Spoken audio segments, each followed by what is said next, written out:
Hello everybody, this is Neil Piano and welcome back to another exciting episode of the NVP Show. We have a lot to talk about in the world of sports today, so without further ado, let's get right down to it. First thing we're going to talk about is Major League Baseball. Obviously, we haven't had that many big moves. Obviously, the biggest move right now is Yoenis Cespedes signing a 3-year deal with the New York Mets to stay with the Mets. So obviously, for Mets fans, that should be very exciting to talk about. One thing I want to talk about, though, is the new collective bargaining agreement between Major League Baseball and the Major League Baseball Players Association. And there are two rules, and I talked about this yesterday on Morning Coffee with Mark, and I was talking about saying that there are two interesting things that are going on in this new collective bargaining agreement. The biggest one is the fact that now whoever wins the All-Star game, just because they win it doesn't mean that that league gets automatic home field advantage throughout in the World Series. Now it's basically based on record, and so I think that is a good thing. I know that some people say, "Oh, well, now there's nothing to play for in the All-Star game." Regardless of whether that be the case or not, I think that what you have to realize is that a lot of people are still going to watch it. People watch the NHL All-Star game, people watch the NBA All-Star game, a lot of people watch the Pro Bowl, and certainly a lot of people watch the Major League Baseball All-Star game because it's just fun to see all these great, talented All-Stars play together on the same team and make plays. That's what a lot of people like to see. So I really don't have a problem with this, and I'm really glad that they decided to do this. And I was speaking with somebody about this a few days ago when the CBA first came out, and they said, quote, that they hope that eventually they'll get rid of the one-game playoff.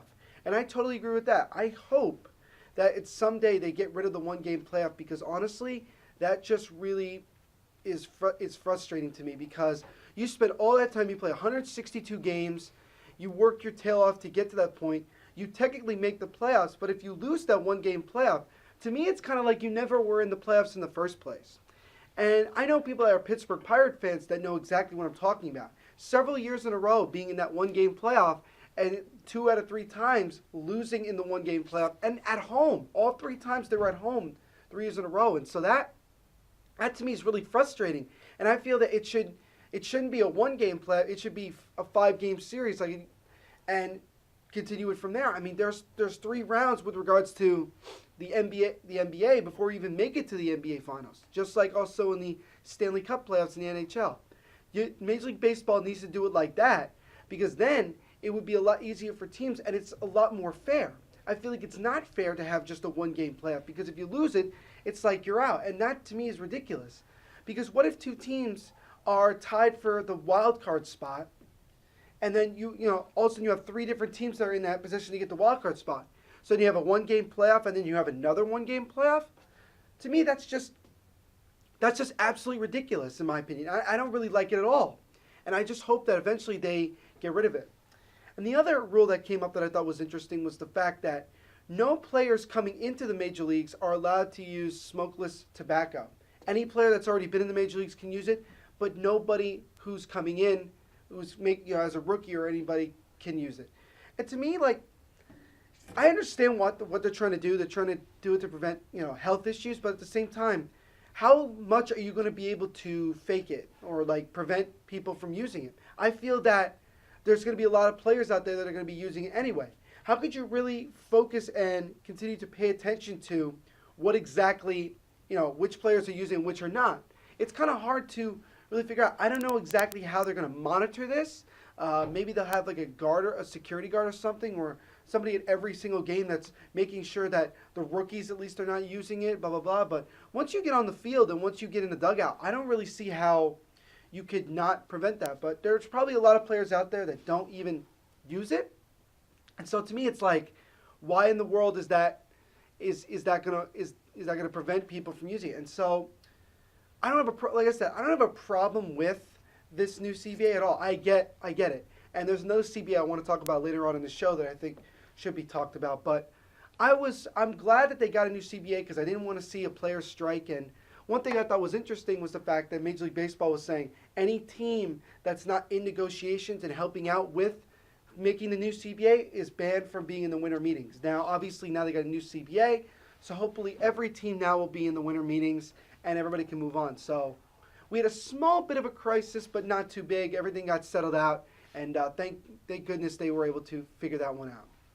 Next thing I want to just brief upon is just free agency in Major League Baseball. And there's obviously, it's not necessarily free agency, but also there have been some trade rumors. One that I thought was kind of interesting to talk about was the Pittsburgh Pirates are interested in shopping their all-star center fielder, Andrew McCutchen. This is kind of frustrating for Pirates fans because recently now they've started getting rid of their really good players. Neil Walker last year was dealt to the New York Mets for Jonathan Neese and a few young players. Now Jonathan Neese is back in New York, and the Pirates have got nobody. So they basically traded Neil Walker for nothing.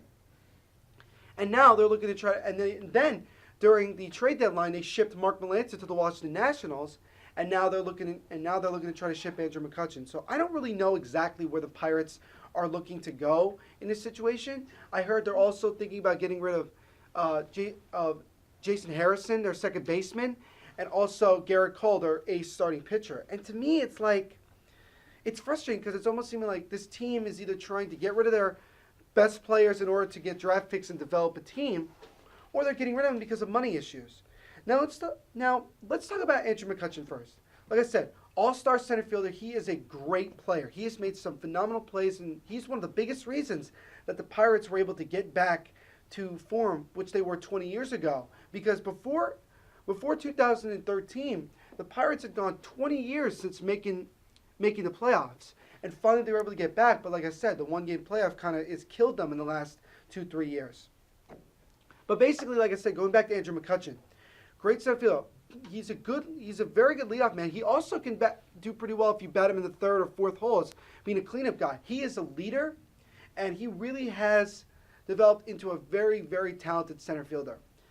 I heard that there was one team that I heard was very, very interested in acquiring him was the Washington Nationals.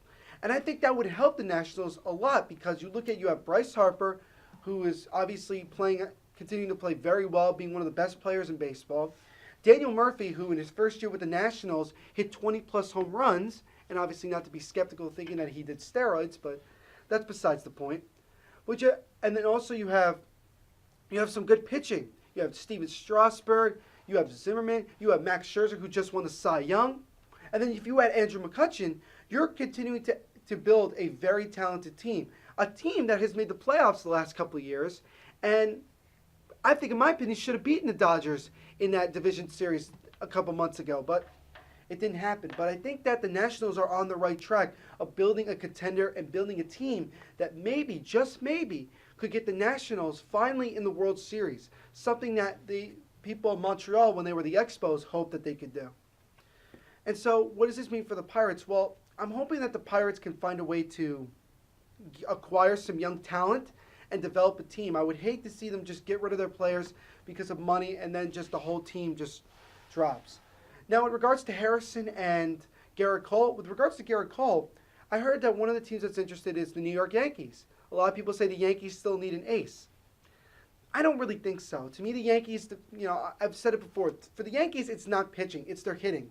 And the fact that they have so many young guys that are going to be able to come up this year and get an opportunity to play in the majors is huge. I think that, Gary Sanchez is going to do well. I think Clint Frazier is going to get a chance, the prospect that the Yankees acquired from the Indians for Andrew Miller. I think that obviously Greg Bird's going to be coming back, so I feel that he's going to have a good year. Aaron Judge is going to be playing. And you have some other guys like Didi Gregorius, Starlin Castro. You have a very good lineup, and you have a lot to be hopeful for if you're a Yankees fan. With regards to pitching, look, CC Sabathia is kind of at the tail end of his career. I think that he really is going to be, not getting a lot of starts this year. I think the Yankees still, I don't mind them getting Garrett Cole, but I don't think that they should expect him to be the ace. I think maybe he should be the second or third guy in the rotation. Obviously, I know that the Yankees got rid of Nathan Eovaldi, but they still have Tanaka. They're still developing Severino, and they have a few other guys that they are looking to try to develop. Obviously, with the Yankees, with regards to pitching staff, it's wide open. So getting a guy like Garrett Cole would help, but like I said, don't make him the ace because to me, he's one of those guys that he had a lot of success in the National League, but when it comes to the American League, it's still kind of iffy to me. I'm like, well, maybe not. Max Scherzer is one of the good examples, though. He comes from the Detroit Tigers.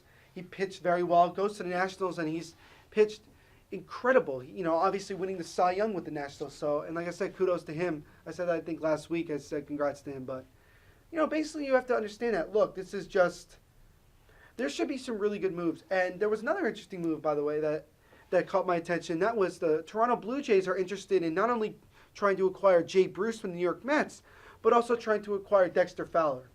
Now, Dexter Fowler is somebody who could play either in left, center, or right field. Jay Bruce, to me, is more of just, he can play in the right field, but that's where Jose Bautista plays. So the question is, if you're somehow able to acquire both Dexter Fowler and Jay Bruce, I would probably suggest putting Fowler in center and convince Bruce to play in left field.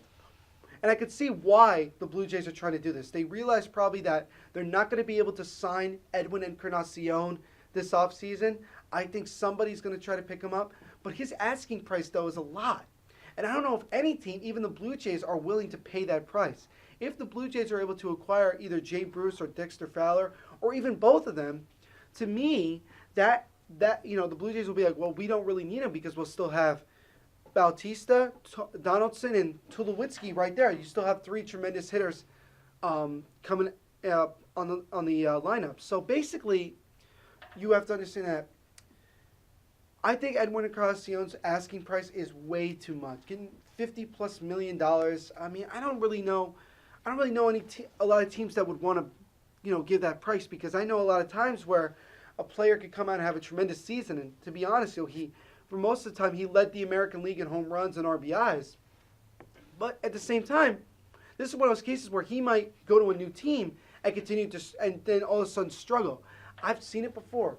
You know, I feel that at times that A-Rod was struggling with the Yankees, but obviously he still hit 30, 40, 50 home runs at a time.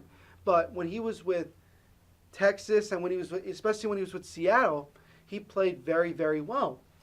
But, you know, obviously he was very young and he still had that great swing. When he got to the Yankees, it was more, he was still battling with having the steroid problem. But like I said, Edwin Encarnacion is I think asking price is way, way, way too much. And I don't think even the Blue Jays are going to be willing to sign him. I think Encarnacion is doing something that is kind of like what Ryan Fitzpatrick did in the NFL when he was a free agent this last summer, you know, asking for a lot more money than I think he's actually worth. And I hope that Encarnacion doesn't pull a fast one on one of these teams and gets a lot of money off a one-year contract, because to me that's just ridiculous. And I know that Encarnacion feels that he deserves to get paid more, but at the same time, it's like, I mean, again, just way too much. But going back to what I was saying, you know, if the Blue Jays get a guy like Dexter Fowler, who I think was one of the most underrated players on the Cubs, I think it would be a very smart move by the Blue Jays, and it would be very interesting to see how they progress throughout this offseason. All right, we're going to take a quick commercial break, but when we come back, we have a few things to talk about, including the NBA, talk a little bit about the awards. I know it's early on in the season, but it's still good to talk about. And also, we're going to talk about the NHL. There's a few things that we need to talk about. So we'll see you when you get back here on the NVP Show.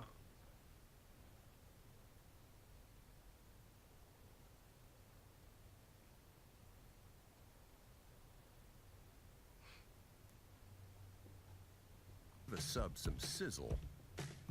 This is the way.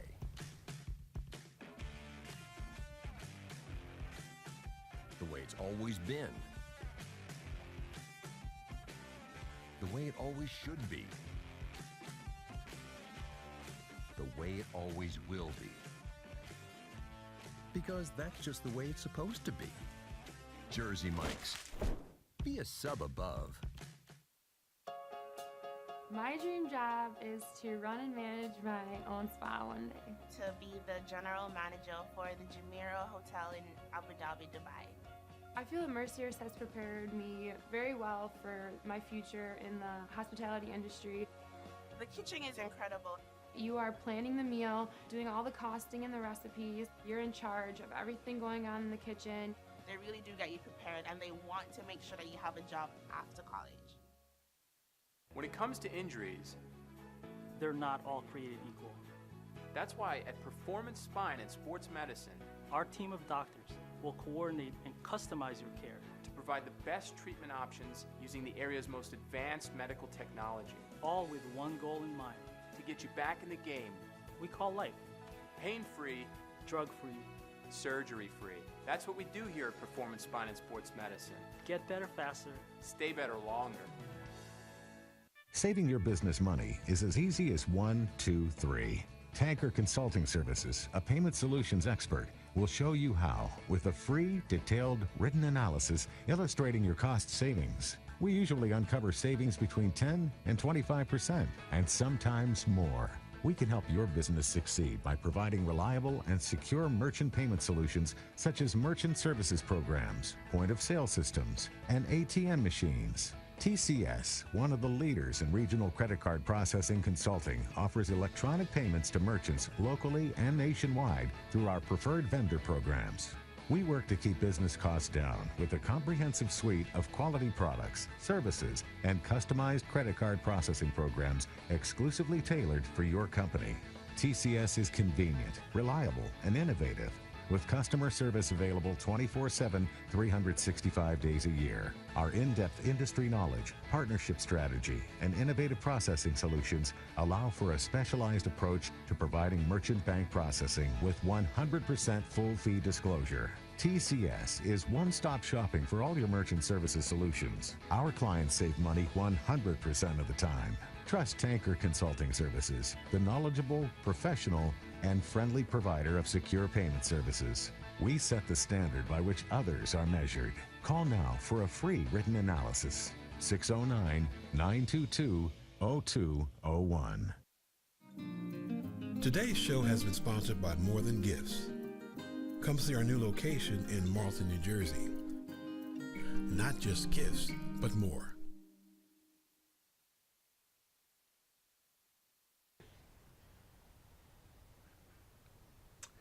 Hey, welcome back here to the NVP Show. I'm your host, Silvio Piano. So let's continue on with the world of sports. And let's shift now to the National Basketball Association. Obviously, we're in full swing now with the NBA. We've seen a lot of impressive games. One game that stuck out to me was actually 2 days ago. James Harden and the Houston Rockets were in Golden State taking on the Warriors. And James Harden did not want to lose that game. And that game went to double overtime. And the Rockets were able to come away with the victory. And that was really impressive to me. I really haven't watched James Harden that much. And when I got it, 2 nights ago, I got a chance to really watch him play. And I have to say, he's a very impressive player. And I was talking to somebody about this earlier today saying, the fact that the Oklahoma City Thunder had James Harden, Russell Westbrook, and Kevin Durant on the same team, it's just kind of incredible because you think about if they had known what, Russell Westbrook and James Harden and all those guys knew what they would end up becoming, I think they would have tried very hard to try to keep them all together. Because then I think the Thunder would have at least one championship, in my opinion. I think that they would be the team that everybody would despise and not the Golden State Warriors. But things happen and you have to move on from those situations. But going back to James Harden, I know a lot of people like to get on his case about he doesn't have the world's greatest defense. He's not a very good defender. And some people say he's not really a leader. I don't think so. I think that he is a very talented player. I think he's one of those guys that really is capable of averaging a triple-double. And he's just fun to watch. And obviously, who doesn't love his beard? His very, very, Brian Wilson looking like beard. So I just find his whole game incredible. And I like that he is like the leader of the Houston Rockets. And he's really developing. And I think that the Rockets have the best shot at going for the NBA Finals in the Western Conference. I still have a tough time convincing myself that the Warriors are the best team in the West. I mean, I only have 3 or 4 losses so far, but at the same time, I still think that their chemistry is not great. I think they have a couple problems in the coaching staff and on the court, and I'll get to that in a minute. And basically, I just find that the whole scheme of it is just. I just think that the Warriors need more time to develop chemistry because having Kevin Durant just come in out of nowhere, where most of his team has already known each other and played each other for a few years, I think it just takes time to develop and get ready to make that long run for the playoffs. And also, I just think the Warriors' bench is very, very weak. I mean, I think probably the best player on the bench is, some people say it's JaVale McGee, which I don't really agree with.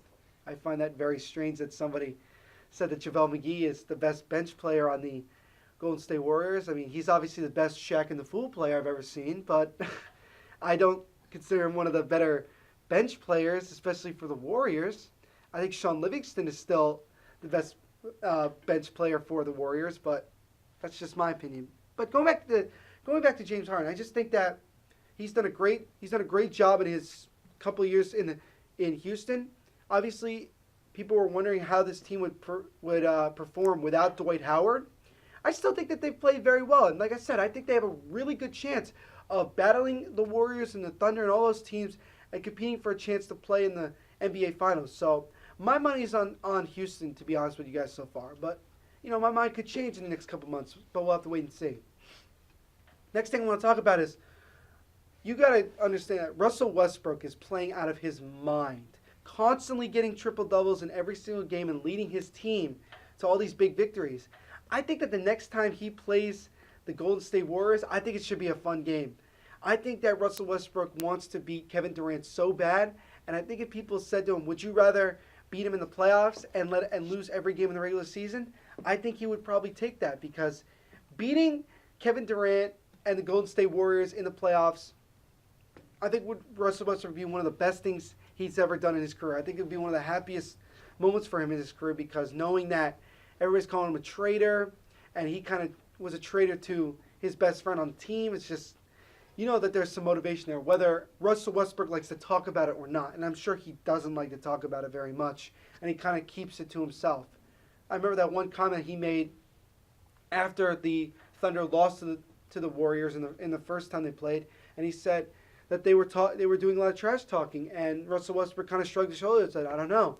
I guess that's just kind of how they do things now. I guess they play they play hard, and they like to do a lot of trash talking. But that's why I'm not really a big fan of Golden State, but I'm not one of those people that flat out hates the Warriors. It's more or less I'm still not convinced about them being the best team. But I think that Russell Westbrook, out of all these guys, has the best shot at winning the NBA MVP. I think that if he can help his team get to the playoffs and get a high seed and continue to play the way he's been playing, I think he has every single right to be the MVP. I know some people might think it's James Harden. Some people think it'd still be Steph Curry. But I think Steph Curry, to his standards, has not played as well as people would like to believe. I don't even think, but I also think obviously LeBron James has a good shot at winning it, because he's continuing to play well, and he looks like he's determined to try to win another championship for the Cavaliers. And I'd give him a lot of credit if he's able to deliver again. I think that would prove just how talented and how special this guy really is for the NBA. Next thing I want to talk about, and this is a little kind of funny to me. I got a alert on my phone yesterday, and what I found out was that Steve Kerr admitted that he was using marijuana to relieve some pain, and he says he hopes that the NBA legalizes a small bit of it. I mean, if the NBA is going to do it, then why doesn't the NFL allow this type of stuff? That's what I'm saying. It's kind of ridiculous either way. And I just find it funny because, a lot of people like to give Steve Kerr a lot of praise for the job that he's done. But here's the thing. I guarantee you Mark Jackson could have done the same thing if he was still the coach in Golden State. And I know a lot of people want to give Kerr praise for the offense that they run, but at the same time, I feel like that offense is not really his offense. I feel like he came in, and that was the offense in place, and he just ran with it. So I would like people to stop really praising Steve Kerr, because you saw a big example of this last year when Luke Walton was the head coach for a handful of games, and they just continued to roll. That to me proved that maybe Steve Kerr isn't as great as a coach as we thought, because of just what the team has been like. And so you have to understand that regardless of whether this is true or not, I mean, Steve Kerr is a good coach, don't get me wrong, but at the same time it's like, why are you giving him so much praise and you have so many talented players?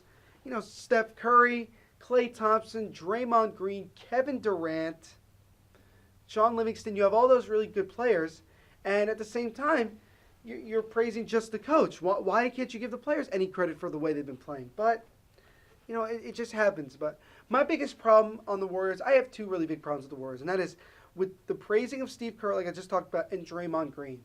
I think Draymond Green, obviously, I feel like he should know better in the way his antics are. You know, he went to Michigan State. He was coached by Tom Izzo, one of those guys that, you know, does not like this type of nonsense. And I thought he would know better, but he's done some pretty ridiculous stuff. And I'm thinking, like, why in the world is he doing this stuff? And it's kind of pissing off people. You know, I didn't really like his comments that he made when the Warriors played the Celtics a couple weeks ago. And he said, oh, the Celtics are one of those teams that kind of pushes free agents away. And I'm like, really? Like, you really just going to attack these teams unnecessarily? Like, why in the world would you want to do that? That makes no sense to me. To me, that's like the biggest insult you can think of. And I don't really like it. And I think that Draymond Green at times really needs to shut his mouth and just play basketball instead of, you know, constantly making comments and constantly talking smack about other teams, because it's not going to help him if he becomes a free agent, when he becomes a free agent and decides to look for a new team to play for. Because people are going to be like, why would we want to have this guy? Oh, he talked a lot of smack about us. Why should we, you know, besides basketball playing reasons, why in the world would we want to, you know, keep him on the team? Why would we want to have him on our team? So that's like my biggest problem with all of that, and just understanding that, look, some of these guys really need to mature and really need to understand that the NBA sometimes is a business, and you really have to understand that there are things that you can say that could really affect not only the people around you, but yourself and your image and how you want your legacy to be. And that's why I think, you know, a guy like, you know, LeBron James, obviously in his career has not been known to say a lot of very insulting things to people. Actually, he more or less has had people say insulting things to him.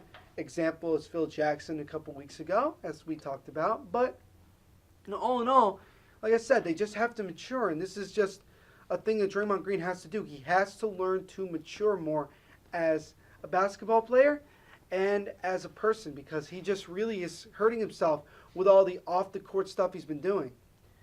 And we're going to take a quick commercial break here, but when we come back, we're going to talk some NHL. I want to talk a little about the collective bargaining agreement. There's some new things that are coming up that are developing that I want to discuss.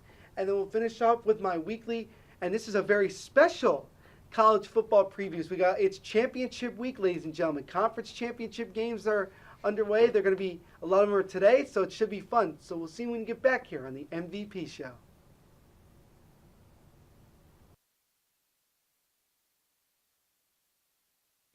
When it's time for Jersey Mike's to give a sub some sizzle, this is the way.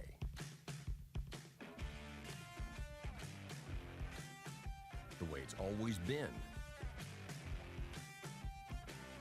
The way it always should be. The way it always will be. Because that's just the way it's supposed to be. Jersey Mike's. Be a sub above.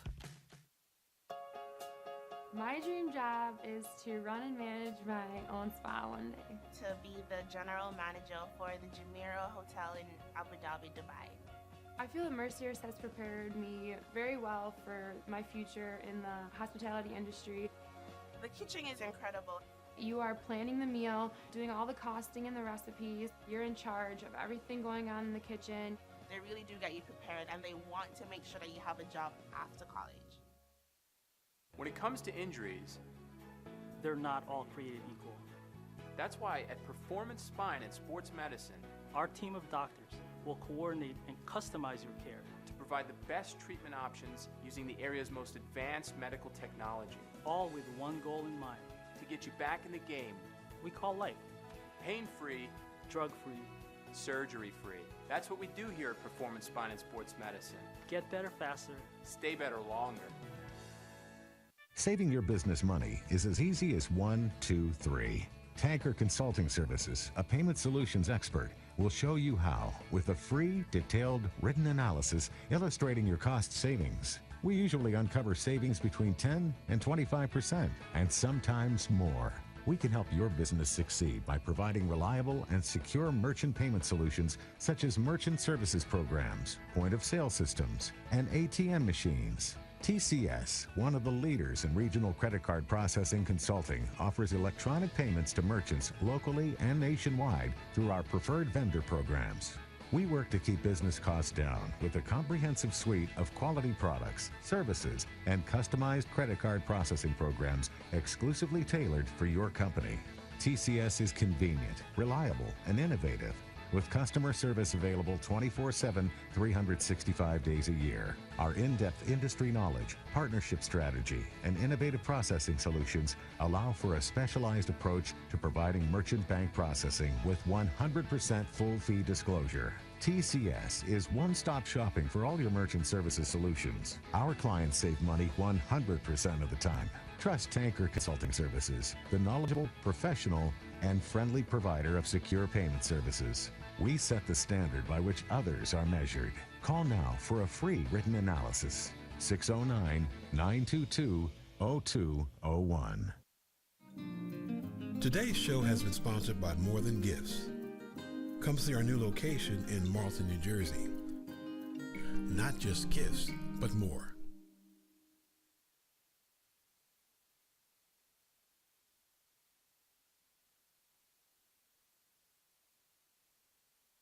NHL. And now there are a few things to talk about. Obviously, we know that the NHL season, like I said before, is fully underway. You know, we're about 20, 25 games into the season. There's a lot of teams that are looking like they're already making that push to be one of the top seeds in the playoffs this year. But, you know, like I said, there's still a few months. We're not even close to getting to April yet. So we have a lot of time left to go. One thing I want to just brief upon is that I got a notification a couple days ago about the NHL and the NHL Players Association is still in discussions about their collective bargaining agreement. We talked about, obviously, Major League Baseball finalizing theirs. The NHL doesn't really look like they're going to get anywhere. And it looks like to me that, and I heard that the NHL Players Association is looking that are going to decline the new CBA that the NHL is proposing, which would allow NHL players to go once again to the Olympics in 2018.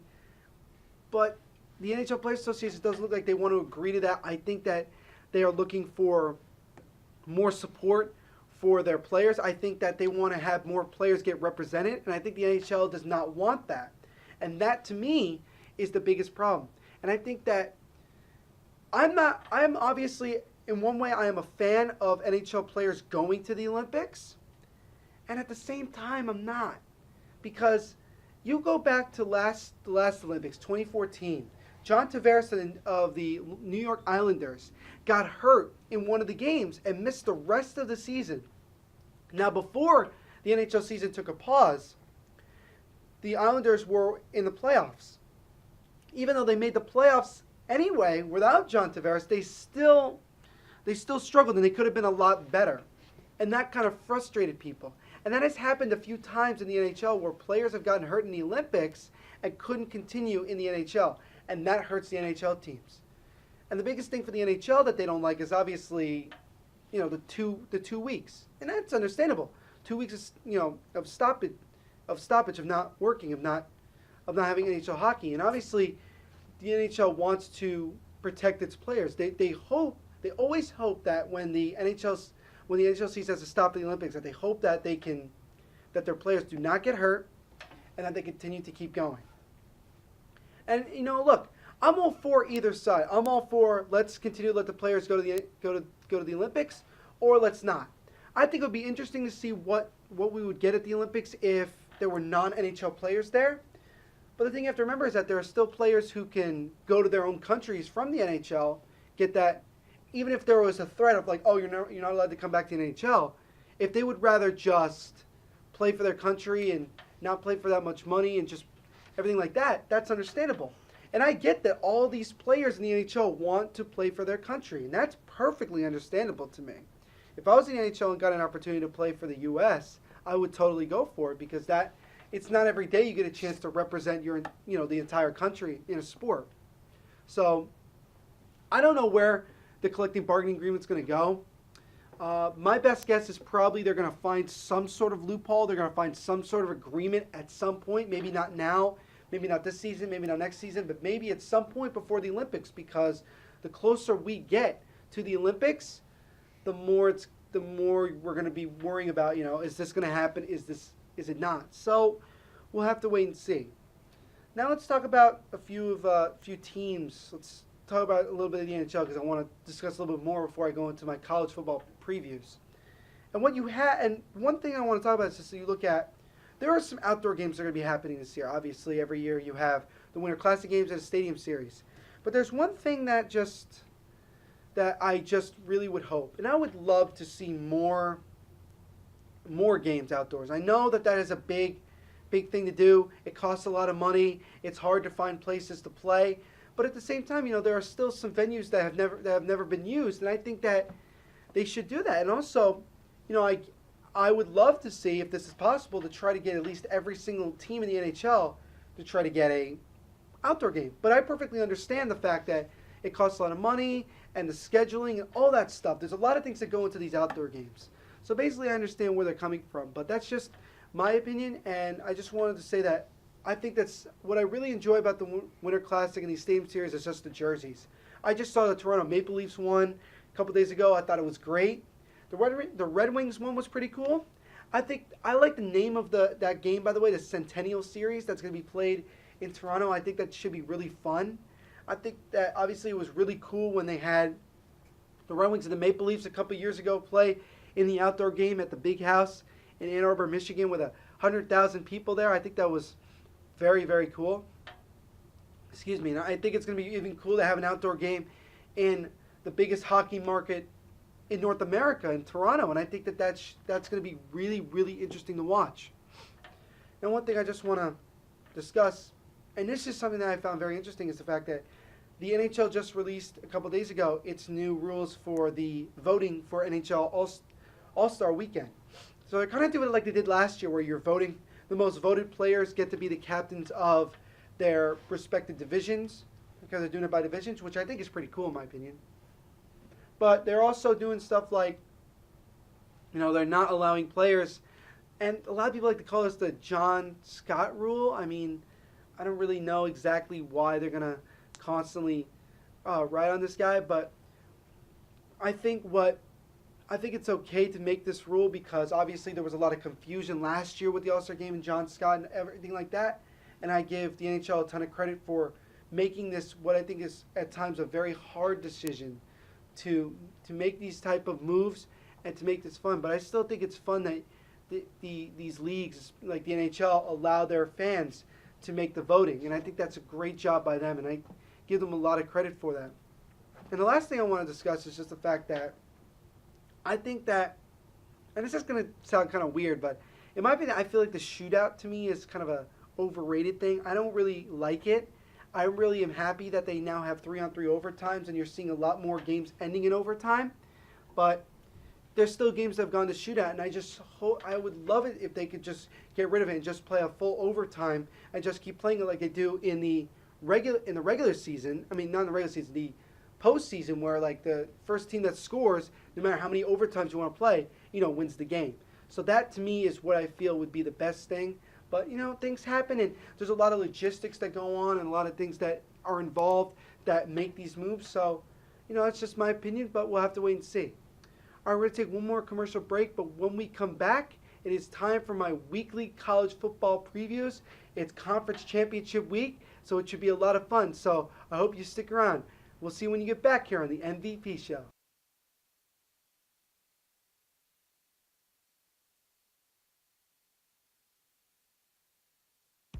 When it's time for Jersey Mike's to give a sub some sizzle, this is the way.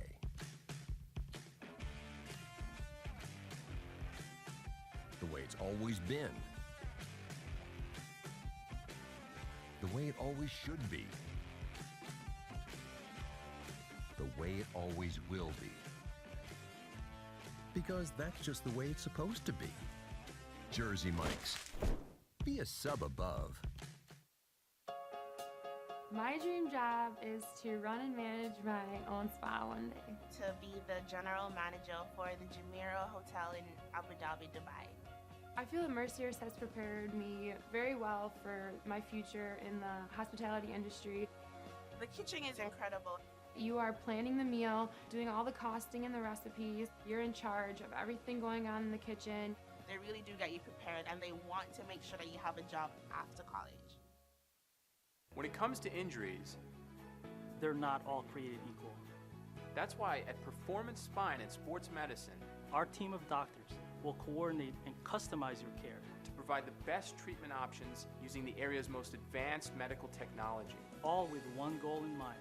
to get you back in the game, We call life pain-free, drug-free. surgery-free. That's what we do here at Performance Spine and Sports Medicine. Get better faster. Stay better longer. Saving your business money is as easy as 1, 2, 3. Tanker Consulting Services, a payment solutions expert, will show you how with a free, detailed, written analysis illustrating your cost savings. We usually uncover savings between 10 and 25%, and sometimes more. We can help your business succeed by providing reliable and secure merchant payment solutions such as merchant services programs, point-of-sale systems, and ATM machines. TCS, one of the leaders in regional credit card processing consulting, offers electronic payments to merchants locally and nationwide through our preferred vendor programs. We work to keep business costs down with a comprehensive suite of quality products, services, and customized credit card processing programs exclusively tailored for your company. TCS is convenient, reliable, and innovative, with customer service available 24/7, 365 days a year. Our in-depth industry knowledge, partnership strategy, and innovative processing solutions allow for a specialized approach to providing merchant bank processing with 100% full fee disclosure. TCS is one-stop shopping for all your merchant services solutions. Our clients save money 100% of the time. Trust Tanker Consulting Services, the knowledgeable, professional, and friendly provider of secure payment services. We set the standard by which others are measured. Call now for a free written analysis. 609-922-0201. Today's show has been sponsored by More Than Gifts. Come see our new location in Marlton, New Jersey. Not just gifts, but more. All right, welcome back into the MVP Show. It's time for my final segment, and it's finally time for my weekly college football previews. And this week is Conference Championship Week, so this is one of my very special college football previews. And so far, we've already had 2 championship games. And obviously, I obviously got some stats that I want to look at. And the first game I want to talk about is Western Michigan, obviously coming in as undefeated, 12-0, number 17 in the country, taking on Ohio. And it was a pretty good game. It was back and forth. But Western Michigan,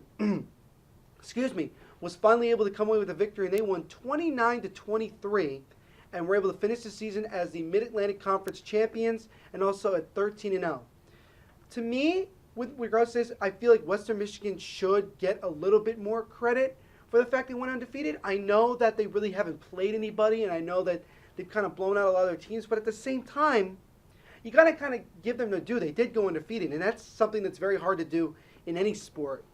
And I feel that, they should, hopefully they'll move up. Obviously now they won the conference championship game.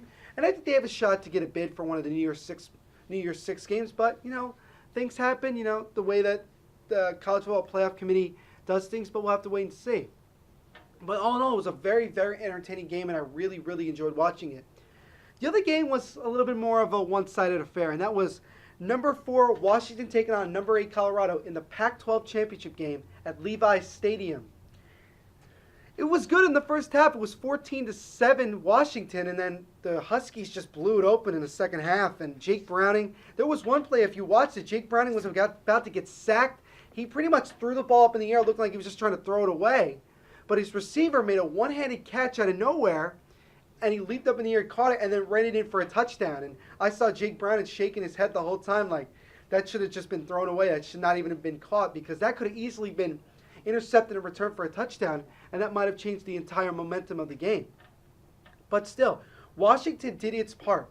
I think the Huskies now made themselves a really good opportunity to get one of those 4 spots in the championship game. But if the College Football Playoff Committee wants to do like what a lot of people were saying as to getting 2 Big Ten teams into the championship game, they might get screwed. But that loss to USC might really hinder them. But a lot of people have been saying that the problem that Washington's not getting a lot of credit is the fact that they're in the Pac-12, and the Pac-12's having, quote, an off year because teams like Stanford and Oregon are not having good seasons.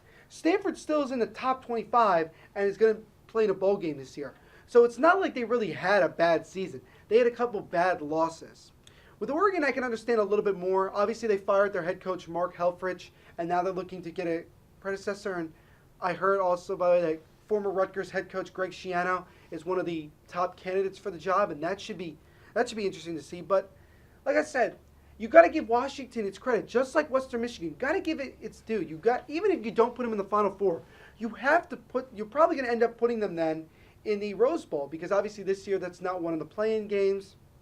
And I remember the rule normally is just the fact that it's the Big Ten championship winner versus the Pac-12 championship winner. That's how it normally used to go. But we'll have to wait and see, because now with the College Football Playoff Committee and the selection Sunday that's going to be coming up, it's going to be interesting to see just where every team falls. With that being said, now that we've covered those two games, now let's talk about the games that are going on today. And the first one we want to talk about is the Big Ten title game. That's where College Game Day is. That's where all the hype is. And that is between Wisconsin and Penn State. And obviously, Penn State, last week they needed not only Ohio State to beat Michigan, but they had to beat Michigan State. Both things happened, and Penn State, with regards to record in the Big Ten division, in the East Division, was able to bypass both Michigan and Ohio State and go to the Big Ten title game. Now, what are the chances that Penn State gets into the Final Four? Not very likely, considering the fact that even if they win today, they beat Wisconsin and they beat them methodically. Let's say they beat them by 30 points, or do something like Washington did last night against Colorado. What you're going to have is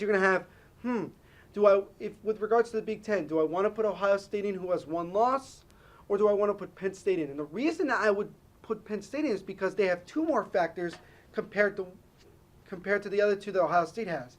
Ohio State has one loss, which is fair, and they also beat Michigan, but it was at home.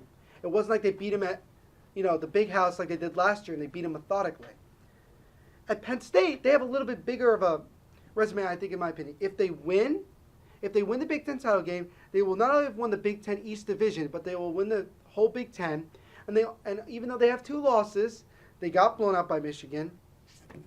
They beat Ohio State at home, which was a big upset, and that's pretty much the whole reason that Penn State is even considered for this game. If Penn State loses to Ohio State there, Ohio State's undefeated and probably is going to be number 2 in the country, and definitely would be in the Big Ten title game, and not Penn State. But that's how the cookie crumbles. But basically, what you have is this: Penn State has about this big of a chance of getting into the Final Four. If they're going to do a 2 Big Ten team system like they've been trying to do for the College Football Playoff Committee, then I could see it. But I still think that Penn State is not going to get in. I think they're going to get screwed. But I still think they're going to be in one of the New Year's Six Bowls. But if they lose this game, then to me, they're going to play in one of those very regular bowl games like the Meineke Car Care Bowl, or the San Diego, one of my friend's favorites, San Diego County Credit Union Poinsettia Bowl, which is a lot to take in. But all in all, it should be interesting to watch. Another game to talk about is Temple versus Navy in just the second ever American Athletic Conference Championship game. That game tonight is going to be at noon on ABC, so obviously if you want to tune that in a couple hours, it should be fun to watch. Temple, obviously, they made it last year. They took on Houston and got absolutely blown out. And now they're looking to take on a Navy team who, once again, just like the last couple of years, in the top 25, and a very talented team, and probably the most talented team out of all the military schools. I think this should be a really good game. And actually, to go back to the Penn State-Wisconsin game, I think Penn State's going to win this game. I'm going to go with 31-17 to just give you my preview on that. With regards to Temple versus Navy, like I said, it's going to be a very good game. But the biggest thing, and this has constantly been the problem with Navy, if their offense is not rolling like it normally is, they're going to have no shot. It's just not going to happen. To me, it's just going to be there's going to be a lot of problems then. Because then, Temple's going to want to take advantage of it. And they have a little bit more motivation, because not only do they want to knock off a top 25 team, but they want to win the American Conference Championship, because they felt like they should have won it last year against Houston. But they got blown out. But they don't want to get blown out again. They want to go out and win this one this time. So what do I think? I think, in my opinion, Navy is going to come out with a victory today. I think, though, it's going to be low scoring. I'm going to say Navy's going to win 17-13. I think that something's going to happen with a mixed extra point. Obviously not like in the NFL that we have, but I still think that we're going to see that. So it should be an interesting game to watch. Like I said, noon ABC, it should be great. Another big game we got to talk about. We got to talk about the SEC. Alabama versus Florida later on today. It should, Florida, they really impressed me a couple weeks ago with that goal line stand against LSU. In LSU, they were, LSU had the ball at the Gators 1 yard line, looking like they were going to go in and score. That's what I said. I said they're going to go in, they're going to score a touchdown and win the game. But Florida did a great job of holding LSU and not allowing them to score. And on that fourth down stop, that was huge. They ran the ball right up the middle, and Florida stacked the box and was able to stop the running back from scoring. And Florida won the game and won the East or the West, or which either one. They won their division that day. So basically, what you have is I think you're going to have a good game, though. I think that this is one of those cases where Alabama is going to look like they're going to struggle for about 3 quarters like they've been doing. And you're going to think, well, maybe Alabama's finally going to lose. But like I said a couple days ago on Morning Coffee, if Florida can constantly keep Alabama off the field, especially their offense, and constantly continue to frustrate them and keep them from making the big plays, Florida's got a really good shot. But in the end, I still think Alabama's going to come away with the victory. I think they're going to win this one going away. I think they're going to win this one 38-17. I think it'll be close for a while, but eventually, especially like in the fourth quarter, the Crimson Tide are just going to roll over the Gators, and it's just not going to be really much of a contest. And the last game I want to talk about is the ACC Championship today. You have Virginia Tech versus Clemson. Obviously, Virginia Tech ranked. They're looking to try to come up with a big upset against Clemson, who is right now out of the Final Four. But if they can come away with a victory today and win methodically, they will make a very good case, and I think that they'll have every right to get into the Final Four. They've kind of been in that 4 or 5 area for a while. A lot of people thought they dropped significantly after losing to Pitt a couple weeks ago, but they're still there. Deshaun Watson, I think, has every right to be a Heisman Trophy finalist, and I think he has a very good chance now with Lamar Jackson having his struggles the last couple weeks. I think he has a very good shot at winning it. With going back to the game, though, I think it's going to be sloppy. I think that, just kind of like last year, a couple of years ago in the ACC Championship game, it's going to kind of be sloppy. But I think eventually the Tigers are going to come out and they're going to run their offense, and Deshaun Watson's going to make plays because he's a very mobile, athletic quarterback, and he can not only make plays with his feet, but he can throw that ball. He can throw that ball better than any quarterback I've seen in college right now, and he's very impressive to me. A couple weeks ago, I was talking about how I didn't think he was that good. Now I'm starting to really believe in, starting to really think that Deshaun Watson could be the guy. So I think for my preview, I think I'm going to have Clemson coming out with a victory today. I'm going to go with they're going to win this one 31-24. I think it's going to be an exciting game. Out of all the other championship games you have today, I think this should be the best one, and I think it should be great. And the last thing I just want to say is, who do I think is going to finish in the Final Four? Here's my Final Four, I think. It's going to be Alabama, Ohio State, Washington, and Clemson. I think those are the Final Four. I think that's what's going to happen today. And, it should be an exciting college football playoff this year. And that'll do it for this week's edition of the NVP Show. I want to thank you all, as always, very much for watching the show today. And I really appreciate it all the time that you guys come and listen to my show. And make sure always to tune into the show every Saturday morning at 10 a.m. I always have a lot of stuff to talk about with sports. And also make sure to tune in on 3 days a week, mostly Monday, Thursdays, and Fridays on Morning Coffee, as I do my 15-minute sports segment with Mark to cap up what's going on throughout the week. So thank you guys very much, and have a great day out there for all you NVPs.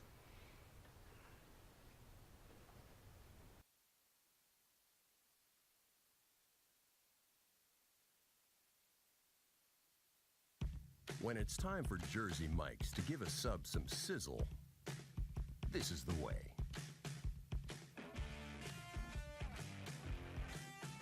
The way it's always been. The way it always should be. The way it always will be. Because that's just the way it's supposed to be. Jersey Mike's.